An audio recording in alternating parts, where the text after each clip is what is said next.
What's up? My name's Kamal, and today we're going to be replacing the driver's side fog light on our 2013 Mazdaspeed3. We just got the fog light from Mazda. I don't know if this is like the part number or not. Something interesting that I've been wondering for a while is these parts always have like a picture of an animal. This looks like a boar on this one. Before, I don't know, I've had parts that had like a spider and stuff. I don't know what it means. I don't know if it has something to do with the type of part or like when they were manufactured, kind of like some Chinese calendar thing. If anybody knows, you should comment. So yeah, this is why we're replacing it. This one, I guess, got hit by a rock or something and it broke, and the bulb still works, so I'll probably save it because we're just replacing this one. And that way, if one of the bulbs goes out, we'll have an extra. Also, you know, I live in Virginia. Every state's gonna have different inspections due on this, and something like that in Virginia does fail. I guess a way around it is you can actually remove both the fog lights and then it'll pass because the vehicle no longer has fog lights. But I like this car, taking care of it, so we're gonna go ahead and replace it. Pretty sure this should be straightforward. What we're gonna do is get at it from underneath. Yeah, they're up in here. These 10mm screws kind of just go all around. And we also have two push tabs, one here, one over here. And then the last thing is on the outside right here where the underbody panel attaches to like the fender liner. There's just this like little tab here. You have one on each side.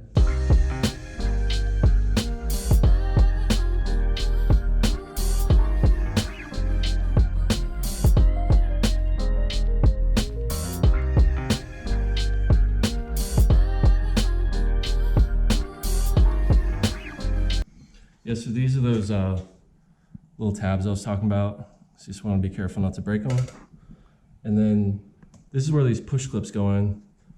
So when you put this back in, I guess there's a little area that this slides in on both sides. So it's pretty simple. Looks like there's just 3 Phillips head screws and then just the connector to take off.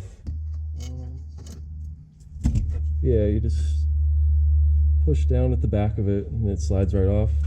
And I guess it looks like, yeah, it is attached to this. This looks like one of those pieces where, here, I'm gonna get it off and then explain. Okay. So this is what I was talking about. Like these kinds of tabs are kind of annoying. I know it's really hard to see because the light's so bright, but these have these like lips on here. You can see, like, because it has this like circular area, you could just pry it off like those push tabs, but sometimes like these can actually break when you do that. So what I did was just use some needle nose pliers, and I kind of just like squeeze the end to like push those little tab bits in on each side. Just squeezed it and then pulled it out. Like I said, these things are kind of annoying because the other way might break it. But now it looks like the last thing is just these 3 Phillips screws.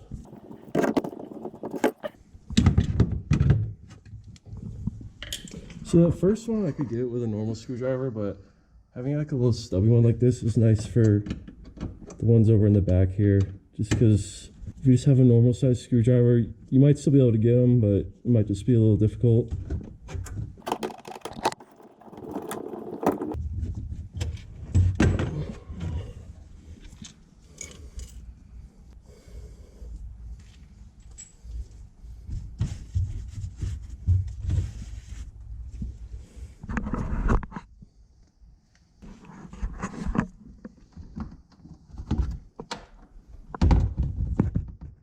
I see you. You peeking in here? I'm peeking. I see you.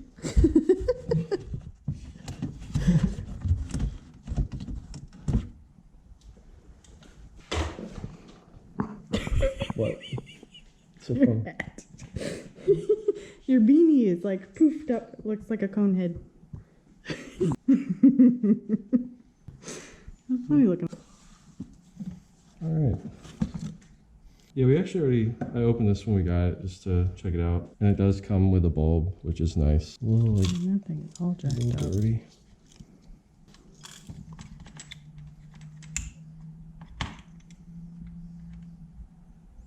I didn't even really notice that, but like that piece in there stays in there. I guess it's just like a Covers. help it reflect off the back. So the passenger side one is actually a little bit different. It looks like it has additional wires and stuff attached to it. Not sure what they go to, but you can kind of see like on the bracket on this one, there's just a couple extra things you'd have to take off, but it still looks like it's just those 3 Phillips screws that hold the thing onto the bumper. You can see how, I guess on the back here, it's kind of angled down to the right that way when it goes in here, so the connector can connect to it. So just the last thing I wanted to note is you have this hole right here and same one down here. So those align with like this aligning pin there and then the aligning pin up there. Doesn't look like there's one on this third area where you put the screw, but on that side there's those 2 that you can just align and kind of slide it in place before putting the screws on. Alright, so I got the new one in here. Just did all those screws, the Phillips head screws, you know, snug. Don't go too tight because I think, you know, they're just screwing into plastic threads on the bumper, so you don't want to strip those. And I just push this clip back in, attach the connector, and now we're just gonna turn it on, make sure it works. There you go. Ta-da! Ta-da!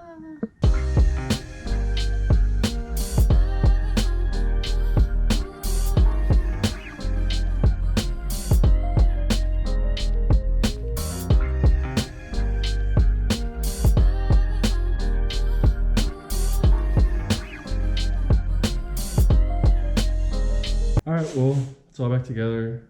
Only thing left to do is just get it off the jack stands. If you want to know how to properly get the Speed 3 on jack stands, I do have a video I made for that a long time ago. So I'll link that in the description. And thanks for watching. Please like the video, subscribe to the channel, helps us out a lot and we appreciate it. So just one more thing I wanted to add quickly. Once we stopped filming, I was just kind of messing around with this. This bottom screw, the larger one, 10 millimeter, you can just remove that and I guess actually change the angle of it a little bit. If you want, you can kind of see how it just has that little range of motion there. So that's what that is. Just figured it out. Just thought I'd add that in there. So yeah, peace.